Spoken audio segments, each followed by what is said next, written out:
Welcome back to Old Charles, your ultimate channel for rare and vintage coin values.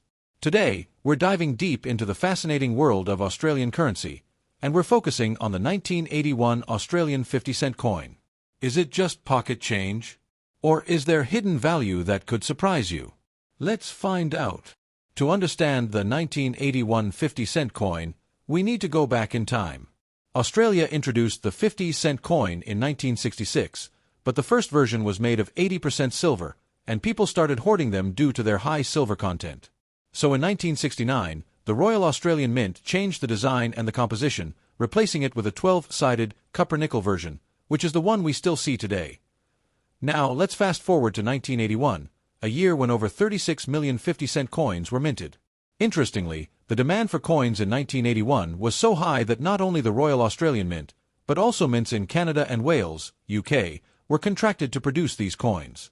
That means 1981 coins can come from 3 different mints, and yes, collectors love that variety. The obverse side, or the heads side, features the regal portrait of Queen Elizabeth II, designed by Arnold Machin. This portrait was used from 1966 to 1984 and is a recognizable feature for coins of that era.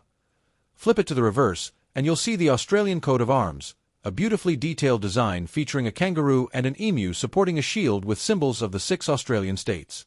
This design was created by Stuart Devlin, one of Australia's most renowned coin designers. The coin itself is quite large. It weighs 15.55 grams and has a diameter of 31.65 mm. And because of its distinctive 12-sided shape, it's hard to miss in your pocket. Now here's where it gets really interesting. While most 1981 coins were made at the Royal Australian Mint, many were also produced overseas. But how can you tell which mint made your coin?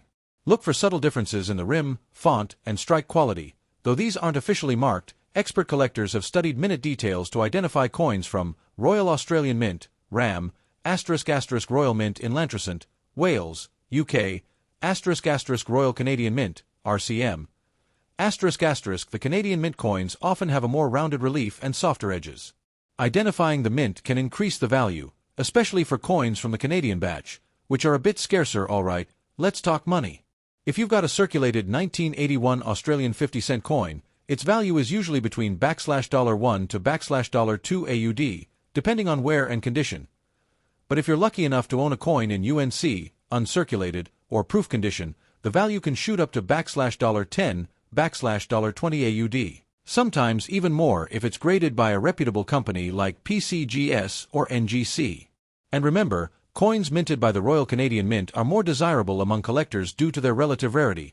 A high-grade RCM coin might fetch up to $30 or more from the right buyer. There's no silver content in this coin, so it doesn't have bullion value. But its collector demand, mint origin, and condition are what give it true worth today. To boost your coin's value, condition is everything. Here are a few quick tips. Store your coins in a dry, cool place. Avoid humidity. Use non-PVC holders or coin flips for protection. Never clean your coins. Collectors want original patina, not polished metal. If you think your coin is in excellent condition, consider getting it professionally graded, which can significantly increase its market value and appeal. So, is the 1981 Australian 50-cent coin valuable? If it's in great shape, maybe from the Canadian Mint, or part of a proof set, then yes, it can be a great piece for any collection. And even if it's a regular circulated coin, it's still a fascinating part of Australia's numismatic history. Do you have one in your collection? Let us know in the comments below. And don't forget to hit that like, subscribe, and notification bell so you never miss out on more coin facts and hidden treasures. To truly appreciate the 1981 Australian 50-cent coin, we need to go back to where it all began. The 50-cent denomination was first introduced in 1966, the same year Australia made the massive shift from the imperial system to decimal currency. That first 50-cent coin was round and contained 80% silver, which made it highly sought after, not for its face value, but for its precious metal content. Unfortunately for the government, people quickly realized the silver was worth more than 50 cents, and they started hoarding or melting the coins. This led to the early withdrawal of the 1966 round version. So in 1969, the Royal Australian Mint introduced a brand new design, a 12-sided coin made of copper-nickel, a durable and cost-effective combination of copper and nickel. This unique 12-sided shape made it instantly recognizable and prevented confusion with other coins.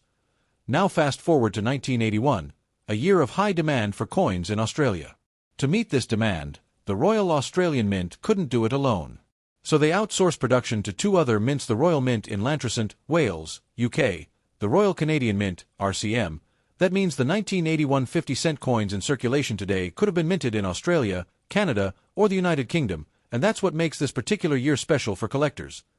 Over 36 million coins were minted in total, a large number. But the fact that they were struck across 3 international mints makes this an intriguing piece of numismatic history.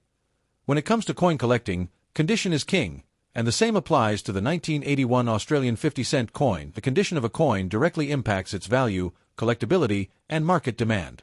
Let's break it down. Most 1981 50-cent coins you'll find today are in circulated condition. These coins were used in daily transactions for decades, so they often show signs of surface scratches where on Queen Elizabeth II's portrait, faded or smooth details on the coat of arms, edge nicks or dirt. In this condition, your coin is typically worth between $1 to $2 AUD, mostly valued by hobby collectors or those building year sets.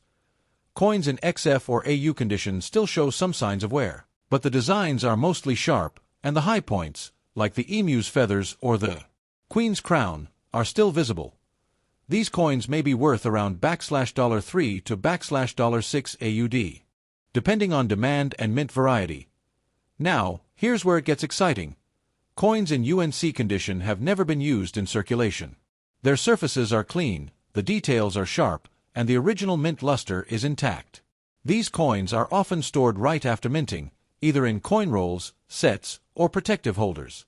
An uncirculated 1981 coin can fetch between $8 to $20 AUD, especially if it's identified as being from the Royal Canadian Mint, which is less common.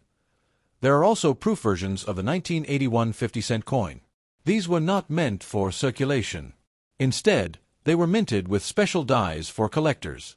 You'll recognize a proof coin by its mirror-like fields, frosted raised details, flawless surfaces. A proof 1981 coin, if graded or kept in perfect condition, can be worth $25 to $50 AUD or more, depending on market trends and rarity. Never clean your coin. Cleaning lowers value. Handle coins by the edges, not the face. Use proper storage like coin flips, capsules, or albums. Consider professional grading from companies like PCGS or NGC for high-value coins. Whether your 1981 Australian 50-cent coin is worn and well-loved or shiny and sharp, its condition tells a story. And if you have one in near-perfect shape, you might just be holding a valuable collectible.